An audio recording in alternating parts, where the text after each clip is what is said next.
Mounting a motor. Today we're going to mount a motor. Basic motor, fixed, nameplate saying it's basically 1/3 horsepower, 0.33, fractional single phase motor.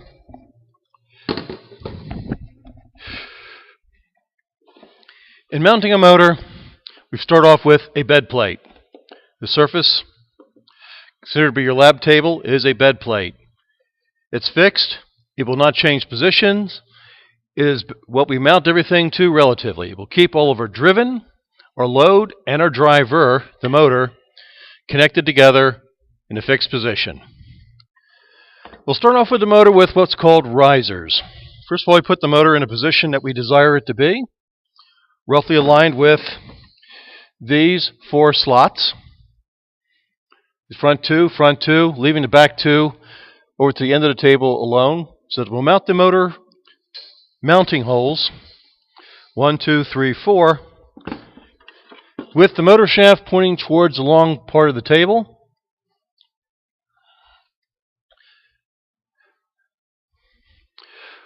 We will mount this on top of risers. Motor risers, circular discs. And for purposes of this layout, we will first talk about softwood using the aluminum risers. There should be 3 of them, as you see by hand, and a brass riser, which we'll find out shortly enough will be slightly thinner than the aluminum to show softwood. Start off by mounting a motor with risers underneath the motor. On the back side, we'll put 2 more in addition.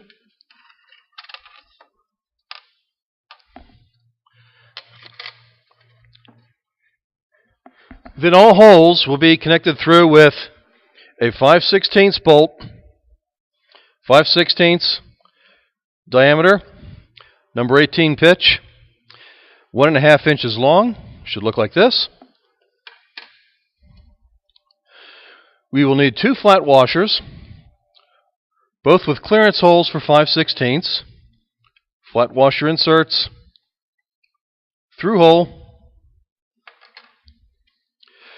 a 5/16 lock washer. In this case, it's called a split lock washer. You see the split right there, as opposed to star washer. There's just enough clearance for this to fit upon the bolt. And finally, a 5/16 hex nut, able to go on the bolt itself and thread on. It is highly recommended to try out all components of the system first, taking apart bolt, flat washer, lock washer, bolt, and screw in. By screwing in, we assure ourselves that the bolt is not stripped, the threads are not stripped, and that the hex nut itself is not stripped. If the hex nut can go on at least as far as fully on in that position, then the hex nut is okay, but the threads on a bolt to be checked should be screwed on to just about the full length. You should have 4 sets of these in order to put into the mounting holes. Now to drop the bolts into the holes. I've already mounted 3 holes. The 4th hole, we take one of the 5/16 bolts, 1 flat washer for the head, drop it through the slot, the riser underneath, and the hole in the table, which is a slot actually. Drop that down, and from underneath we're going to put in order going up, flat washer. Going from underneath, we're going to add the flat washer, then a lock washer underneath, then finally the hex head. And these we put on by hand, usually finger top on the head, flat washer from underneath, and this is by feel, lock washer, and using the hex nut, and we will hand turn the hex nut, not quite hand tighten. The feel you should have is that we can feel it make contact, but it's not tightened down, not even hand tightened yet. The reason why is we want to be able to check for our next step, which is checking for a soft foot. Now, soft foot's a condition like on table legs. When you have one table leg too short, and the table tends to rock back and forth as you lean on one edge or the other. Motors have the same problem with bed plates.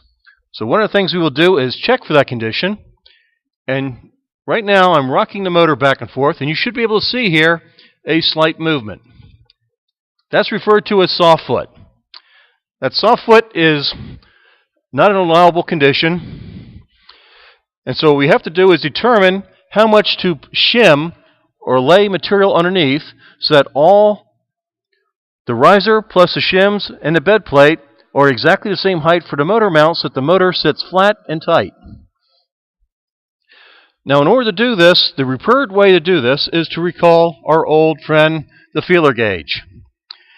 And in feeler gauges, our typical specification is that if we can slip about 0.003 underneath any one of the 4 feet comfortably, then we have a soft foot condition to be corrected. We are allowed about 0.02 of an inch. So we try out our 0.003, very flexible, underneath our foot, and as you can see, I can slide it in rather easily. No trouble at all. In fact, it still rocks. That means we have a soft foot condition. Now, on the feeler gauge, we can go much higher. I'm going to pick on the first one I see is a 0.024. And a 0.024 doesn't quite slide. You can see it's flat there. Slide underneath the foot. So it's not quite a 0.024 condition. Now, in order to get to this, basically it's a trial and error, and you can use basically binary search method, whatever, to determine which one to use. In this case, I will go to, after doing a little bit of searching through basically a lot of feelers, at a 0.019 feeler, I can just about slide this under. There it goes. And no rocking at all either way, but I can just barely get that under comfortably. So it's about a 0.019. I would even try a 0.018 in this case. Leafing through.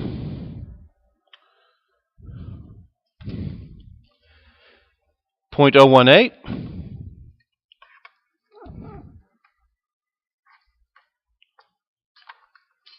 And bringing that riser out.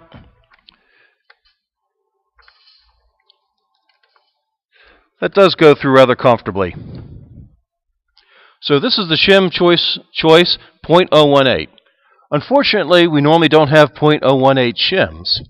What we do have in shims is several 0.003s. There's a little embossed 3 here. Very, very flimsy and thin, paper thin. We have, as you can see here, a 0.005 shim, 0.005 of an inch, little stiffer. We also have a 0.010 shim, much stiffer. Now to get to 0.018, just like we did with the level, 0.010 plus 0.005 plus 0.003 equals 0.018. Remember, it's 10 plus 5 plus 3 equals 18. Now I take the stack of 3, put them together in one shape, and we will slide now this collection underneath, between the bed plate and the riser is where we'd like to be with it, and we'll slide it out so that the bolt underneath catches into this slot. So now I proceed to push it in. Make sure you got all 3 shims there. You see all 3 shims? Now when I attempt to rock this by hand, it no longer rocks. That is what we're looking for there, and that corrects the soft foot. Now what I have to do is to hand tighten, finally,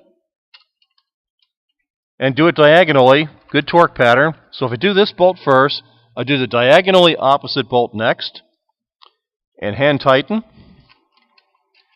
It's okay to use a wrench if you want to go around the head. Incidentally, for 5/16 wrench, or 5/16 bolt, it's about a 1/2 inch wrench. 1/2 inch for the hex nut, 1/2 inch for the head. And I'll catch this last bolt in behind. And we have got our motor mounted on risers, soft foot corrected.